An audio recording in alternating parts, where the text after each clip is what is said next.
Immortals Fenyx Rising took me by surprise. It was the first game I chose to play from my PlayStation 5, well, the first new game anyway. Being a Ubisoft game, I went into it with low expectations, not extremely low expectations, despite hearing a lot of pretty good things. What I ended up getting here was something new as well as familiar at the same time. Let's get into it. Visually, this is one of the best looking games Ubisoft has ever made. Generally speaking, at least in my opinion, Ubisoft makes some of the best looking games anyway, so I wasn't expecting this to look awful. But the art style they chose to go with here makes for a damn good looking game. Everything just pops, the colors. It's going to be even better if you have a TV with some HDR that can take advantage of the superior technology. Performance is solid. I do feel like we should talk about that more, and I try to do that in my reviews, but there is a quality option, there is a 60 FPS option, it's all up to you. Texture work in Fenyx Rising, not the greatest, but some of the more average assets are easily overshadowed by the art style and the overall design of the world itself. I'm gonna say it, you knew I had to say it, those of you that know I love water, this game has amazing looking water.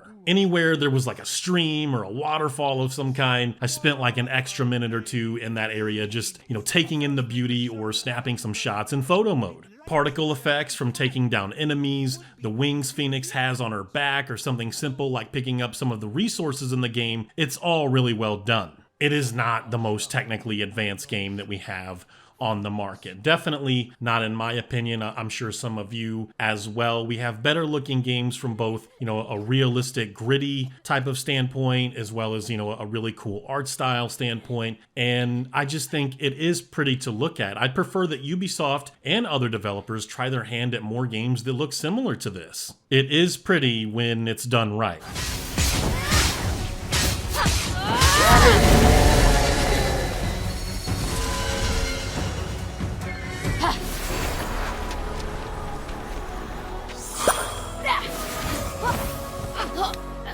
I want to get this out of the way before I say anything else about the gameplay in this title. And this time, some of it does affect my score just a bit. There is no denying that Immortals Fenyx Rising has some of that Ubisoft stink that many of their other games have. It ticks and checks a lot of the boxes that you'd expect. Some of that stuff adds a lot of value in some areas of the game, and it's just plain busy work in others. Other than some of those annoyances, this game is damn fun. One of the more fun Ubisoft titles I've played in quite some time. The comparisons to some of the Zelda titles mixed in with some of the Assassin's Creed stuff, all of that is entirely fair, but not a bad thing by any stretch. When you start the game, you have next to nothing. The whole game is built around whether or not you want to explore this beautifully crafted world or be annoyed by some of the busy work. I'd recommend exploring. This is an open world title, but you don't need to explore the map from top to bottom and 100% the game, but you will need to do some exploring if you want some of the better stuff that you can acquire. The first bit of the game introduces you to Hermes. Hermes sort of serves as the game's short tutorial and the voice in your ear for a time as you learn new mechanics. One of the very first things you're tasked with is meeting him at the Hall of the Gods. This is where you can change the overall look of your character if you're not happy with some of those decisions, upgrade potions, upgrade movesets, your weapons as well as the damage dealt, improve stamina, and of course, your health. I thought it was a pretty cool touch for them to not just allow an upgrade to happen in, say, a menu or a sidebar of some kind. Ubisoft made sure that you get like a nice little animation, a little short cutscene that plays out as these things happen. I enjoy little things like that.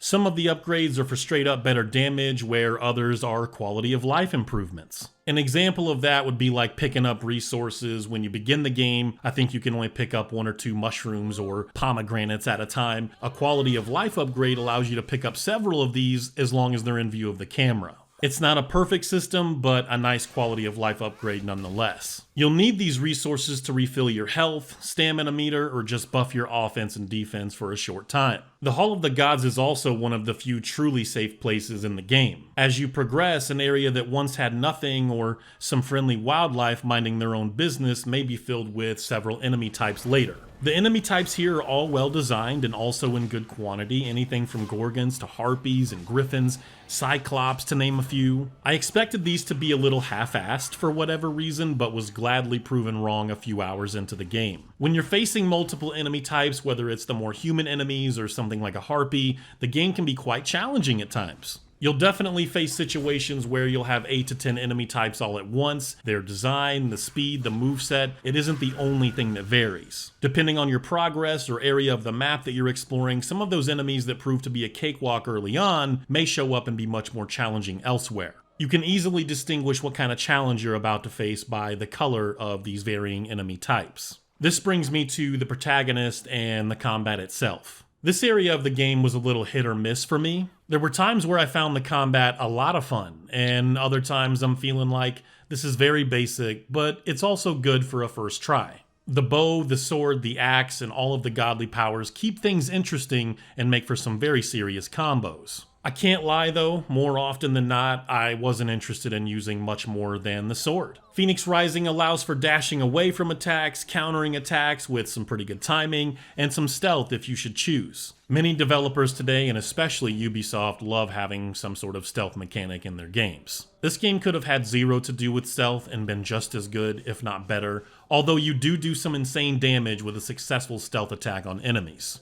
I wish there had been more upgrades and movesets for everything so I could have felt like I was more so building my character the way I preferred instead of feeling locked into something. There simply isn't enough to upgrade for each weapon and godly power to feel like I'm actually getting somewhere in the skill tree. Again, it's a really good first try in some ways, but also limited for a game with such a heavy focus on combat and exploration. But it's still a lot of fun. Launching an enemy into the air Devil May Cry style and beating them senseless is a joy. Upgrading godly powers like Ares' Wrath or Athena's Dash for even more damage is awesome, and I just love the way stuff like that looks in action.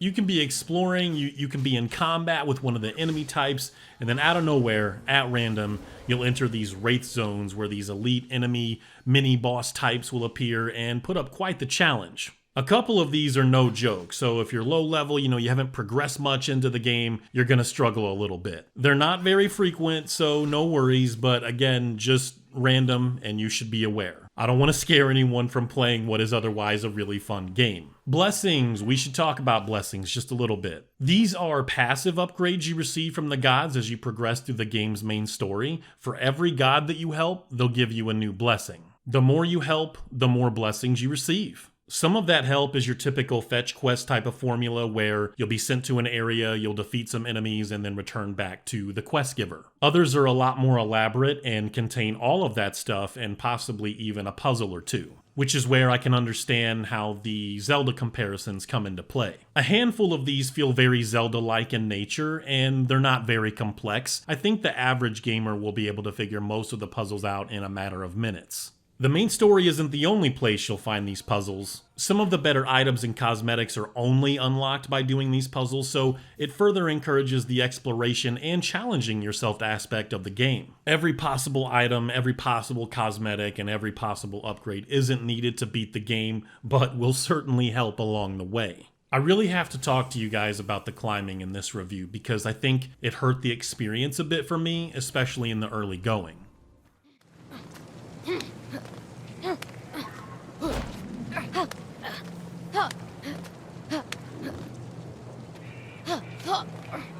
Climbing is all based around your stamina bar, right? So we're clear. Problem is that stamina bar isn't upgraded at the start, and even when you do start upgrading that stamina bar, climbing drains it pretty quickly. Not only that, but why is the climbing animation so incredibly slow in this game? Why do we climb so damn slowly? I have no idea what in the hell they were thinking with this. The older Assassin's Creed games have nothing like this from what I can remember, and the climbing in those games is phenomenal, and it even looks cool, and it's extremely well animated. Traversing in general is pretty average in this game for whatever reason. There is a sprint ability, but as soon as you can fly, I'd argue most of you will be doing more of that than anything else unless you're farming resources for your potions. Speaking of farming resources, pro tip for the pomegranate stuff in the trees, something I must have missed, a tutorial or a pop-up along the way. You can actually swing the axe and hit the tree even harder and have them all fall at once instead of spending, 20, 30 minutes in a section shooting each pomegranate down with your arrows. I mean, it was just completely ridiculous that it took me like 40% of my playthrough to figure that out. But so much of that climbing and sprinting and flying around, all of it drains your stamina. I gotta be honest, I do not like how the stamina bar in this game was handled, because it's not leveled based on how well you're doing or, your skill in combat, for example. It's leveled by how much of the game's busy work you're interested in and want to do. Again, I just gotta say, completely disagree with how the stamina bar and everything around it was designed. I can't get behind it. Straight up trash can status on that one, Ubisoft. I am sorry, but not sorry. Even if you fully upgrade this thing, there's a couple of parts in the game where your stamina is drained in a second or two because of a sudden weather change. As a total package, though, the gameplay is more than serviceable and has some truly epic moments if you're willing to put in the time. The world is its own character in this game because it's not only pretty to look at, but all of the more important areas and landmarks were designed in a way that lets the player know that this will be different than the last area you completed 15 quests in. Three things Fenyx Rising is not. It's not a Souls-like, it's not exactly like Zelda, and it's certainly not Devil May Cry levels of insane movesets and combos. While the combat was good and really fun, very good at times, some of the more fun puzzles and that idea of what's waiting around the corner exploration kept me more engaged with this one more than anything else. Typhon, born of Gaia, was a terrible, cruel beast who vowed to free the Titans and obliterate the gods.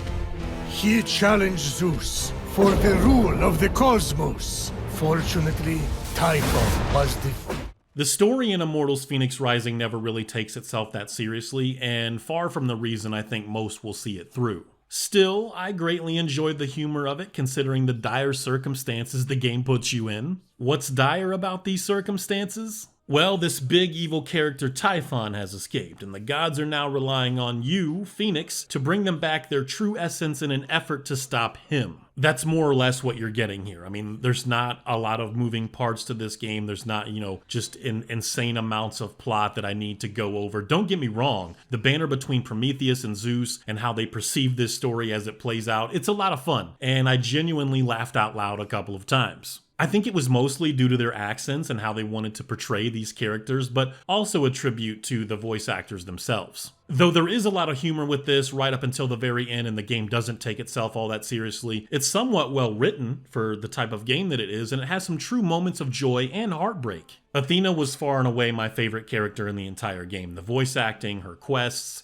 her design, just everything about that character I loved. Can we get an Athena game? Could that be fun? Maybe, maybe not. Maybe that's too OP, but someone should find a way to make that happen. I never really spoiled too much about the story in my reviews anyway, but I just didn't find that there was anything special that stood out in this story or the writing that I could personally say is better than a lot of the other stuff on the market, or that I could spend a lot of time talking about. What you do get is a lot of humor, some great voice acting in one of the better Ubisoft games, and very likable characters. Immortals Fenyx Rising is, in a lot of ways, the very best of Ubisoft. In some ways, this made me feel like this is what I want from Ubisoft. It made me feel like maybe there's a chance that they can get back to that old Ubisoft status. I know that's asking a lot, and it's probably something that's not going to happen, but I want more of what works from this game from Ubisoft. This game is just held back a bit by some of the design decisions, as well as some of the more typical Ubisoft BS and busy work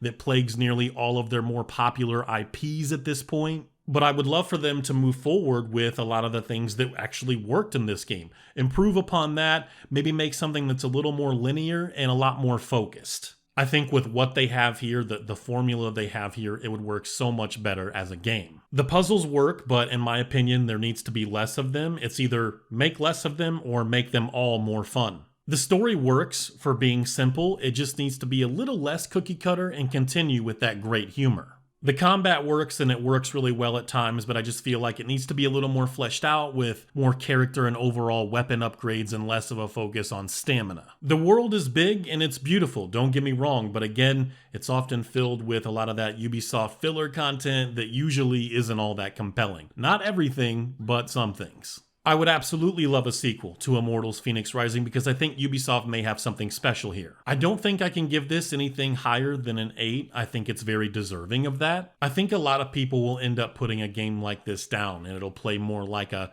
6 or a 7 because I think they'll lose interest somewhat quickly, and that's Ubisoft's fault. I'm giving this game an 8 because I do like what they have right here, but that extra point or two to knock it up to a 9 or a 10 or off the scale, it's only reserved for the best of the best. Immortals Fenyx Rising is a very good game, but it's not a can't miss experience. Thank you guys so much for watching. I really do appreciate it. You guys have a good one. Peace.